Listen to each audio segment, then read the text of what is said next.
It's Osaka Marathon 2026. You got the map, 42 kilometers of goodness. You got the sponsorships. You got the exclusive merch. You got the Osaka themed goods. And of course, shout out to the volunteers, except I got sick. So, I had to cancel the race. Help me! Oh my god! Welcome to the Runcast. We have a episode today. It's been a while since the last one. I ended up getting the flu, unfortunately, right before the Osaka Marathon. So, it sucks. I couldn't run the race. I was stuck in my house for like a week just to recover. Had a 103-degree fever, which is about 39.4 degrees Celsius. So it is what it is. But today is about setbacks and kind of overcoming the curveballs that life throws at us. Let's get into it. We have a different route today, show you a different part of the Yodoga area. Unfortunately, as I mentioned, we had the race just 2 weeks ago, but I ended up catching a flu right before it, like 2 days before the race, which is really, really big bummer. I remember going to work that day. I was like, okay, let's smash through the day. It's gonna be easy, get through my classes, no problem, right? And then about third period, after 2 classes, I'm teaching my third class, and in the middle of it, I'm just like, oh no. I could start feeling fever. I was starting to cough a little bit, and I could feel temperature rising. So unfortunately, by the end of the day, I was coughing, sneezing, and just feeling overall terrible. And by the next day, my fever rose to 39.4. And I was like, no way, dude. There's no way I'm gonna be able to, run the race. And sure enough, on marathon day, bam, I was out all day, could barely get out of bed, just like slept all day, sweating. And it is what it is. Some things are beyond your control, right? No matter how much you prepare for, especially as a teacher, you around a bunch of kids, a bunch of other grown-ups who are also around a bunch of kids. So, it was inevitable. And this was probably the worst I've felt in maybe like 5 years at least. Like, I was surprised. I didn't think I could get that sick, And, I ended up losing about 3 kilograms, so like 6 pounds, just in a few days from just being bedridden, right? Like, no appetite. This is my first run in, about 2 weeks. So I haven't really done anything. And I can already feel like my stamina went way down from being like marathon ready to just doing like a few K and already feeling kind of tired. So it's crazy how much, getting sick takes it out of you. And the worst part isn't even like missing the race itself. It's more, I paid like $200 just to like enter a race. And because you can't cancel and get refunded, it's like, oh, okay. I just helped essentially pay for charity, which is fine. Like, it's what it is. It just would have been cool to, be a part of the event and get some snacks, And, kind of transitioning into like a living situation in Japan. I don't know if you've followed recent events, but the current Prime Minister, Ms. Takaichi, she is, let's just say she's not the most friendly toward foreigners. She's kind of like the female Trump in a way, unfortunately. So already there's talks of increased fees for visa renewals. The permanent residency application, it went from like $200 maybe to like to $3,000. So it's increased 10, 15 fold. That's crazy, right? So, I get that they're trying to reduce the amount of illegal foreigners living here, but I mean, one, to apply for a permanent residency, you'd have to have lived here for quite a long time, kind of essentially prove that you're not just trying to cause trouble, right? So, yeah, especially a lot of people now, they're really hesitant to kind of move here, kind of afraid like, oh, well, that's gotten worse. What else is going to get worse? Just like overall prices of things. This is dangerous. Bicycles need to get on the side of the road here, not on the sidewalk.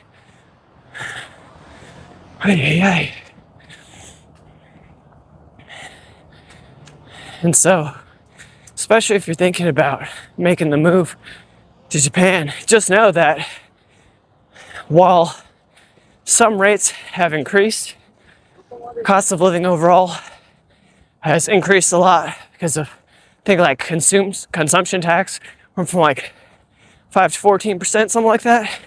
It went up quite a bit. And then also,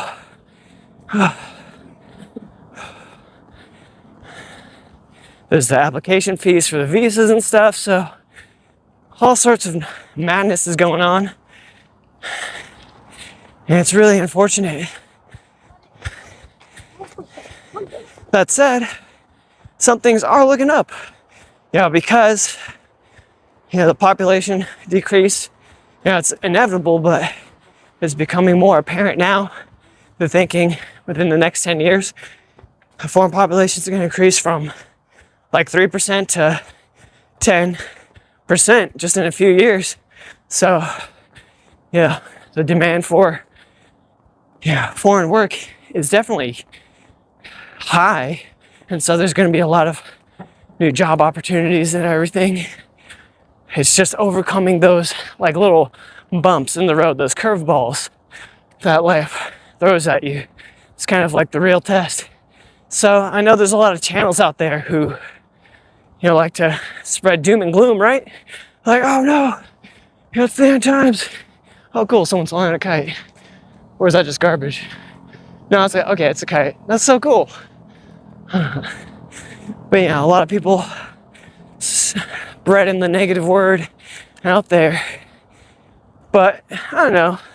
I think that's just life in general. Like, grass is always greener kind of things. Yeah, there are some negative things happening, but there's a lot of good happening in the world too.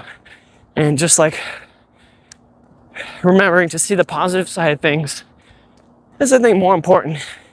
In case of me getting sick, it gave me like a week off of work. I was kind of feeling a little burnt out from teaching, right? Bam, got sick, got a week off work. So, most of it I was just like sleeping and resting, but the last few days I got to catch up on some, I was watching Free Ren.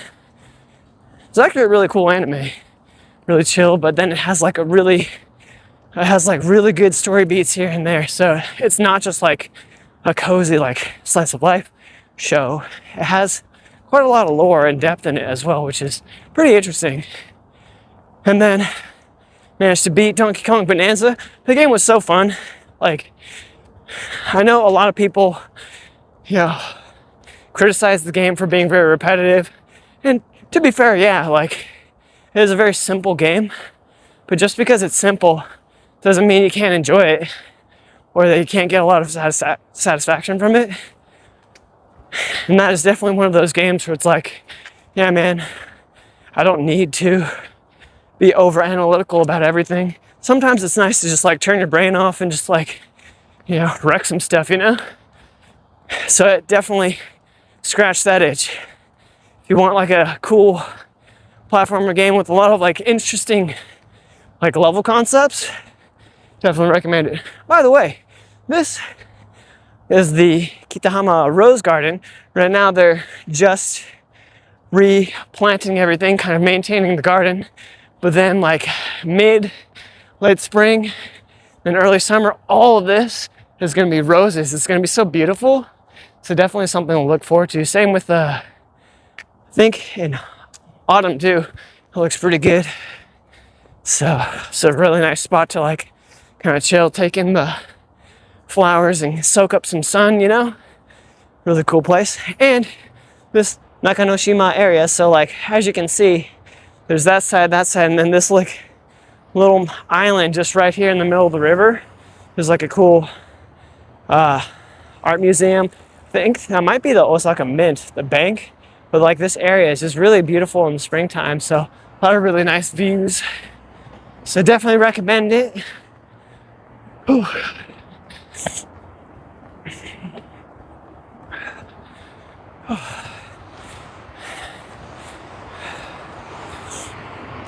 And, you know, especially for people who are, you know, thinking about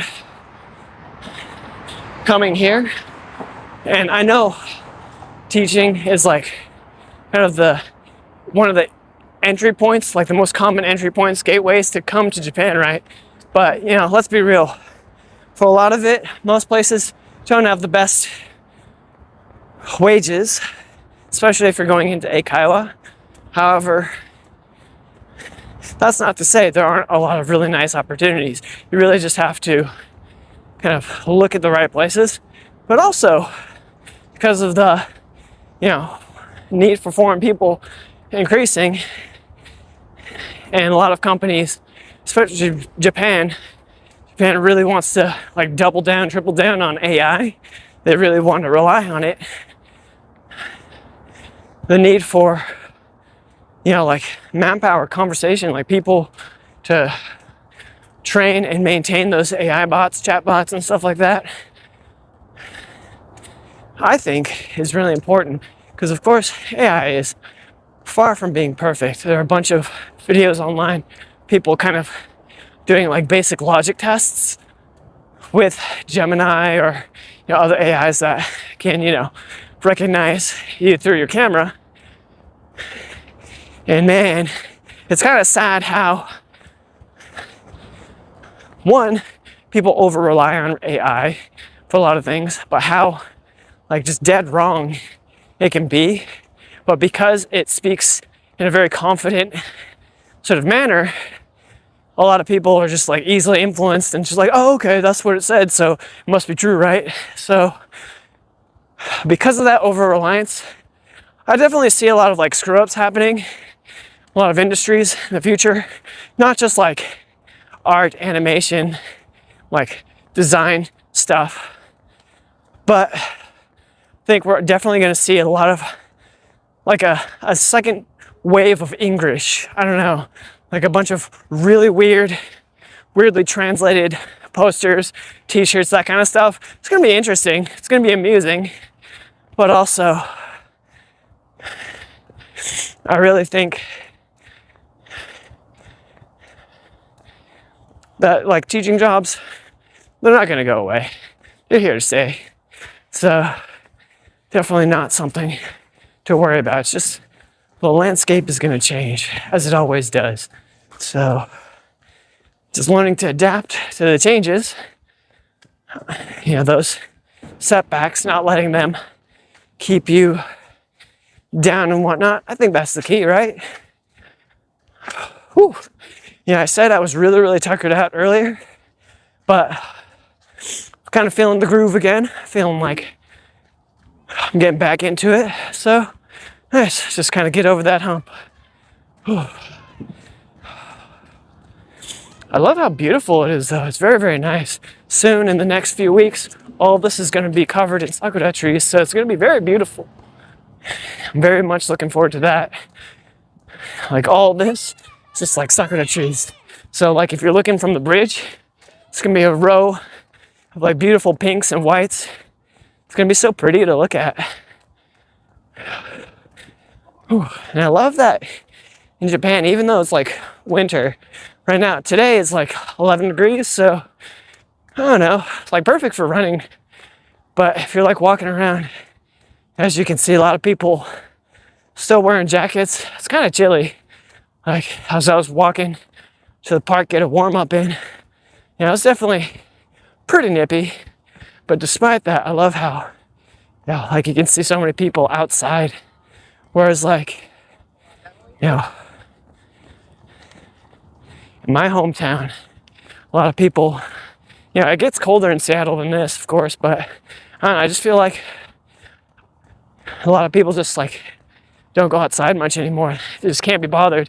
And of course, like driving culture is a huge thing.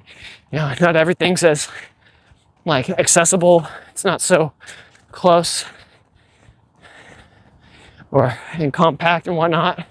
Especially if you live in like more of a countryside area, like in the South or, you know, Central America, that kind of where, you know, you can go like miles without seeing another house. So I get it. But I definitely think just like seeing a bunch of people outside, seeing them being active, just makes a huge impact on your kind of mentality, your outlook on so many things.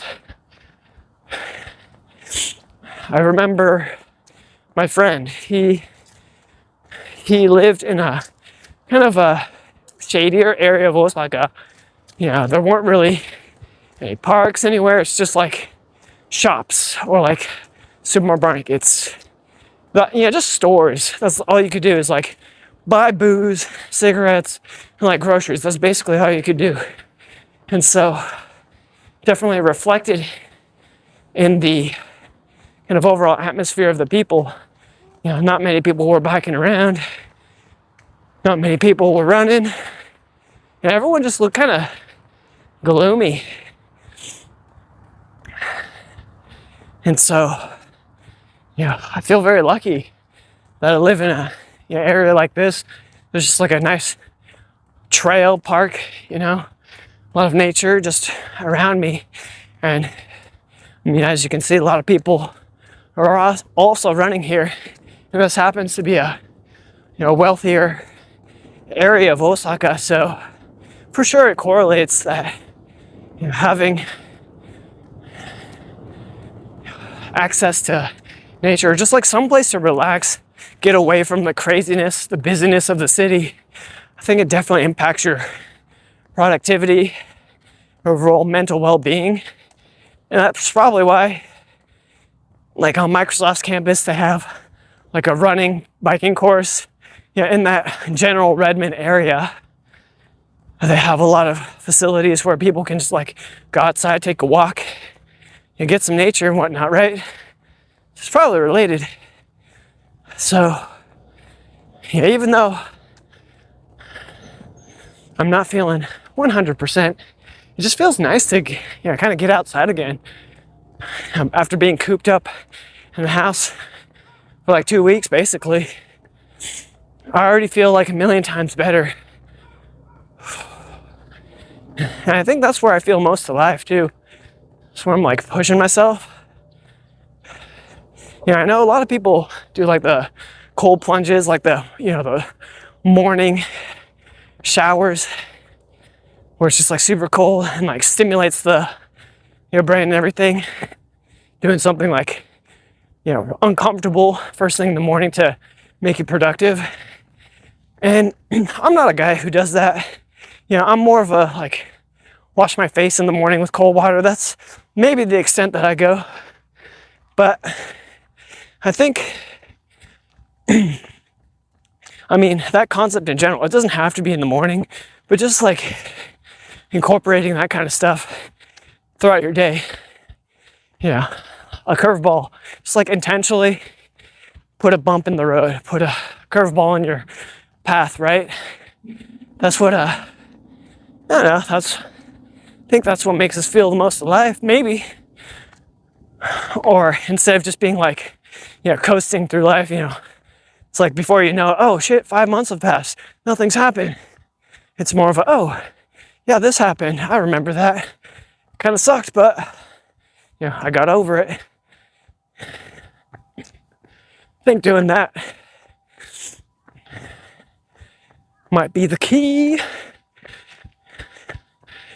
And with that, you know, I'm gonna see how far I can push myself today. You know, I'll put my route at the end of the video as always. Yeah, thank you very much for joining today's Runcast. Hopefully soon I'll have another guest on board. I want to ask a couple people actually. So one, my friends who did their first marathon, they, I want to kind of get to know their experience, their thoughts and mindset behind it. Another friend who is a really, really big shot in Japan. He is the first foreigner to have run marathon in all of the prefectures. So that'll be exciting. And then one of my buddies, we're gonna do a hike cast. So get some cool insights about kind of Japanese companies, you know, the difference between like a international like teaching gig versus a like fully Japanese company with the, you know, everything done the traditional way. So that'll be nice to see as well. Look forward to that in the future. Thank you so much for coming in today. And yeah, sign off and see you in the next one. Peace.